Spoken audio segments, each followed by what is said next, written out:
Beneath the blazing Australian sun lies a legend older than memory. For generations, this vast, unforgiving heartland has whispered promises of riches to those brave enough to listen. It's a landscape that guards its secrets fiercely, a place where fortunes are sought, and often where hope goes to die. Here, in the endless expanse of red sand and rock, one story of unimaginable wealth endures above all others. They call it Lassiter's Reef, an elusive mile-long vein of quartz supposedly studded with gold, a treasure a prospector swore he found, then lost to the desert's shifting sands.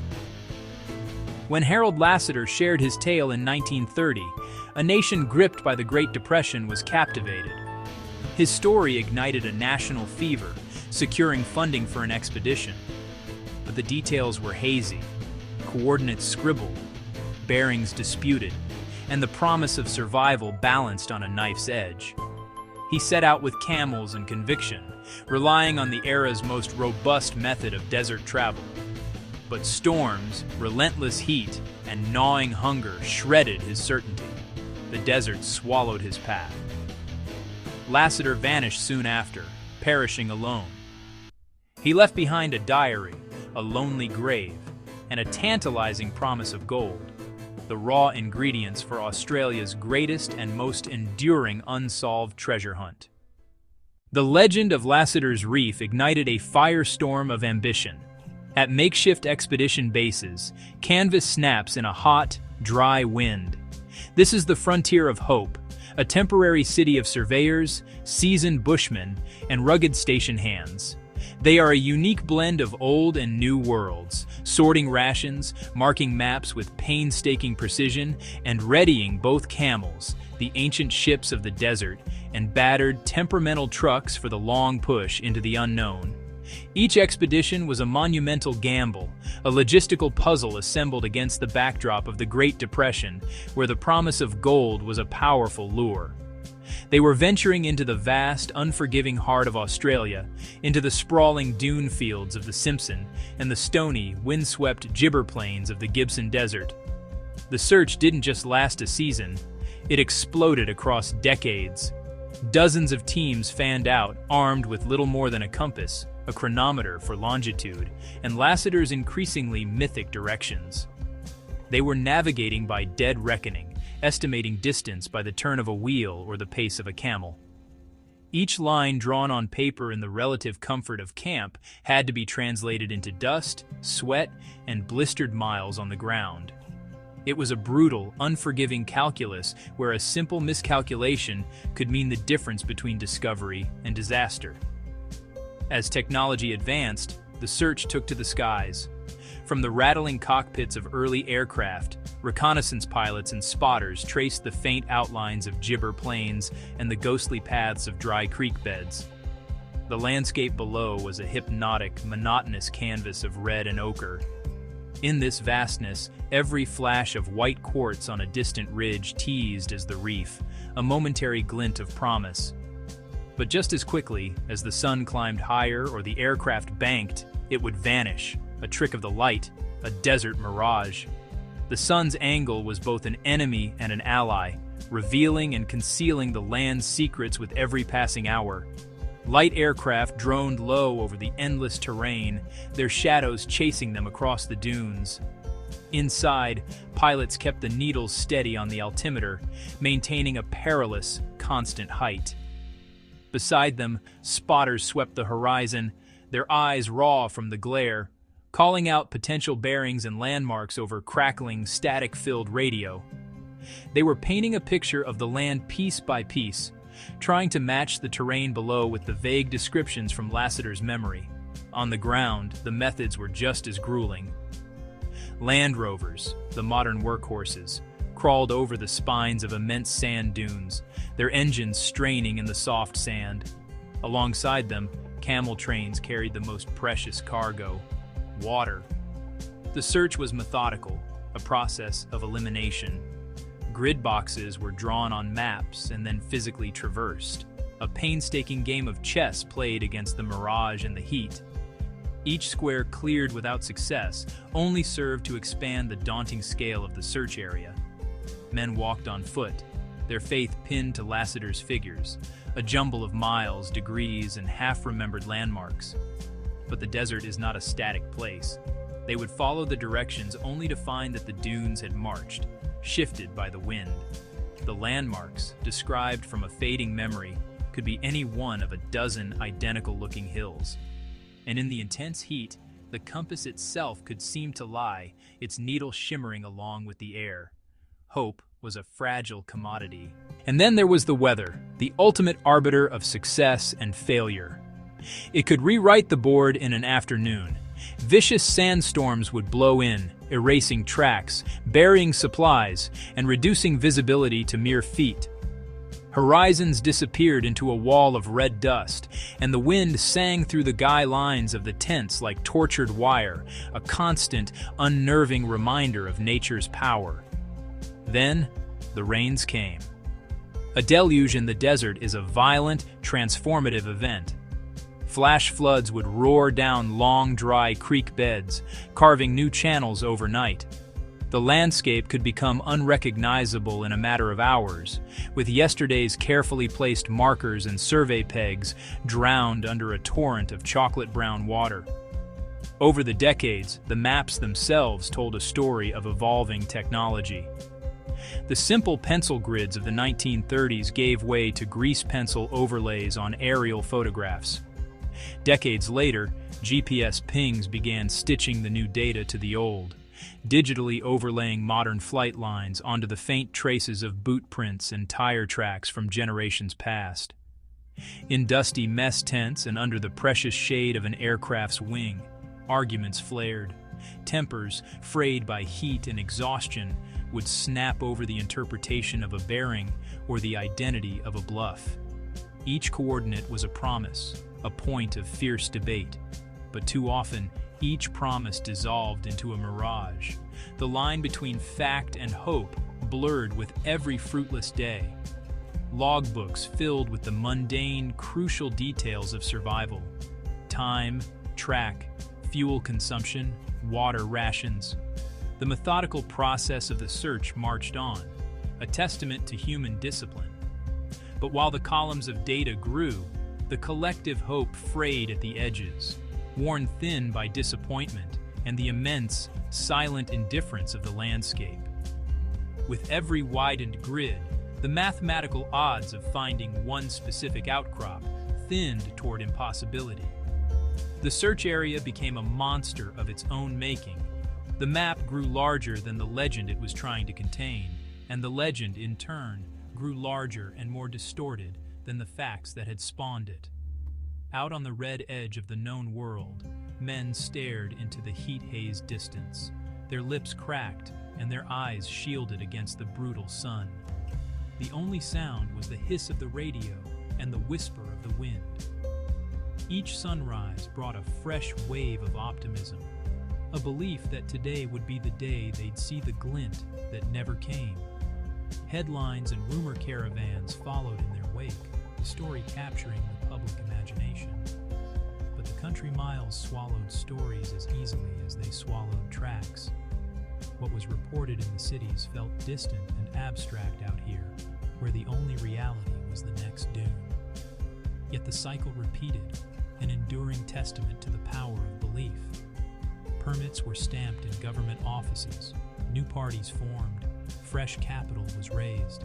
The checklist remained the same: drums of aviation fuel, bags of fresh water, spare fan belts, and another grid, another set of coordinates to chase into the void. In the end, the paper trail grew enormous. Reports stacked high in archives, a mountain of coordinates, alleged sightings, geological theories, and bitter arguments. But for all the effort, no gold bar ever crossed a government weighbridge. No independently verified sample with a clear chain of custody ever surfaced. The legend had outpaced the evidence, leaving behind a library of failure and a mystery as vast as the desert itself. To untangle the legend of Lassiter's Reef, we must begin where all investigations do, with the evidence. It starts not with gold, but with paper and pencil. What do we truly know? A diary exists. its pages filled with the hopes and hardships of a man pushed to his limits. It is a powerful human document, but it is not a geological survey. We also know a grave was recorded, a stark, lonely marker in the vastness of the interior. It confirms a journey ended in tragedy, but it offers no proof of what was found along the way. And then there is the route itself, a trail of contradictory descriptions and shifting landmarks. The directions are tantalizingly specific, yet maddeningly vague, a puzzle that has stumped searchers for nearly a century. When we cross-check Lassiter's diary entries against modern topographical maps, a fascinating pattern emerges. For a time, the distances and descriptions seem to line up. A day's ride here, a turn towards a range there. The possibilities narrow. But then, inevitably, the narrative begins to drift from the known geography. The described landmarks no longer appear where they should. This drift is a critical clue. It doesn't necessarily point to outright invention. Instead, it strongly suggests navigational error, a common fate in the featureless plains and confusing dune fields of Central Australia, where the shimmering heat haze and the relentless sun can deceive even the most experienced bushman. Beyond the diary, the story's credibility rests on the very ground it describes. Geology speaks its own silent, immutable language. Central Australia is indeed home to vast systems of quartz reefs, the right kind of geological address for gold. But Lassiter didn't just claim to find gold. He described a bonanza lode, a massive, fabulously rich reef near the surface. A geological feature of that magnitude would inevitably leave clues. Over millennia, erosion would have shed pieces of gold-bearing rock, creating a trail of float downstream. The sheer scale of such an outcrop would have demanded more than a cursory glance. It would have been marked by workings, test pits, and repeat finds by the scores of prospectors who followed. The stark truth is, none of this has ever been found. Prospectors over the decades did find what Lassiter might have seen: immense, sun-bleached ribs of quartz and ironstone, glittering in the desert glare. They are visually spectacular, promising riches. But when samples were chipped away and sent for analysis, the results were consistently disappointing. These rocks were bright, brittle, and almost entirely barren of gold. The official assays told a story of ordinary geology. The campfire rumors, however, told a very different tale. In the rigorous world of mineral exploration, certified laboratory assays are the ultimate arbiter of truth, easily trumping campfire tales. The process is meticulous. A sample is taken, sealed, and tracked with a clear chain of custody to a lab. There, it's crushed and analyzed to determine its precise mineral content, down to parts per billion. For a claim like Lassiter's to be verified, this is the minimum standard. Yet, in a century of searching, not one single audited shipment has ever materialized. No independently verified, high-grade sample has ever been produced. This lack of physical proof is compounded by another problem. The location of the reef seems to shift with each retelling of the story. The coordinates given by Lassiter and those interpreted by others place the reef in multiple, widely separated locations. Claims move, geology does not. The fundamental structures of the Earth's crust, the faults, the folds, the ancient rock formations, are fixed and mappable. Ore bodies follow predictable trends. They are finite. A single reef cannot exist in 3 different places at once. Where facts are scarce, myths multiply to fill the void. The story of Lassiter's Reef became entangled with tales of secret syndicates, government hush-ups, and maps stolen in the dead of night. These conspiracies offer a convenient explanation for the lack of evidence, yet they crumble under scrutiny. For a conspiracy to hold for so long, it would require an impossible level of secrecy and coordination. The simpler truth is that there are no repeating coordinates. no independent logs from other parties, and most importantly, no gold on the scales. Ultimately, we must separate the man from the myth. Diaries are powerful evidence of belief, but they are not proof of ore grade. A grave in the desert confirms a journey ended, not what was found along the way. The story is a tragedy, but a tragedy does not automatically validate a treasure claim. When we apply the principle of Occam's razor, that the simplest explanation is usually the correct one, the grand conspiracies fall away. What remains is a harsher, more plausible, and more human story. A story of extreme heat, vast distances, a failing compass, and the disorienting effects of thirst and dwindling supplies. It's the story of a man, lost and alone, who may have mistaken the glitter of common quartz for the gleam of gold, clinging to a vision of wealth as his life slipped away. Without audited ore or a fixed, verifiable location, scientific certainty remains forever out of reach. The evidence we have points not to a hidden treasure, but to a compelling mystery, born of hope and hardship. The desert, in its immense and silent indifference, keeps its own counsel.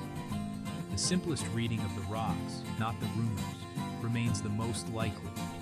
A man saw promise in glare and mirage, misjudged his bearings, and left behind a riddle the desert continues to keep. Lassiter's story reshaped outback lore, museums, plaques, and countless campfire plans to go just one more ridge. Today, seekers bring drones, satellite imagery, geochem sampling, and AI terrain models. Hope upgraded, odds unchanged. The outback demands respect: heat, water, comms, permits, culture, country. The treasure is secondary to coming home. Perhaps the reef exists. Perhaps the treasure is the land itself. The journey, the mateship, the myth that keeps Australia dreaming. Until proof gleams in the pan, the hunt remains unsolved. A map half drawn across the heart of the continent.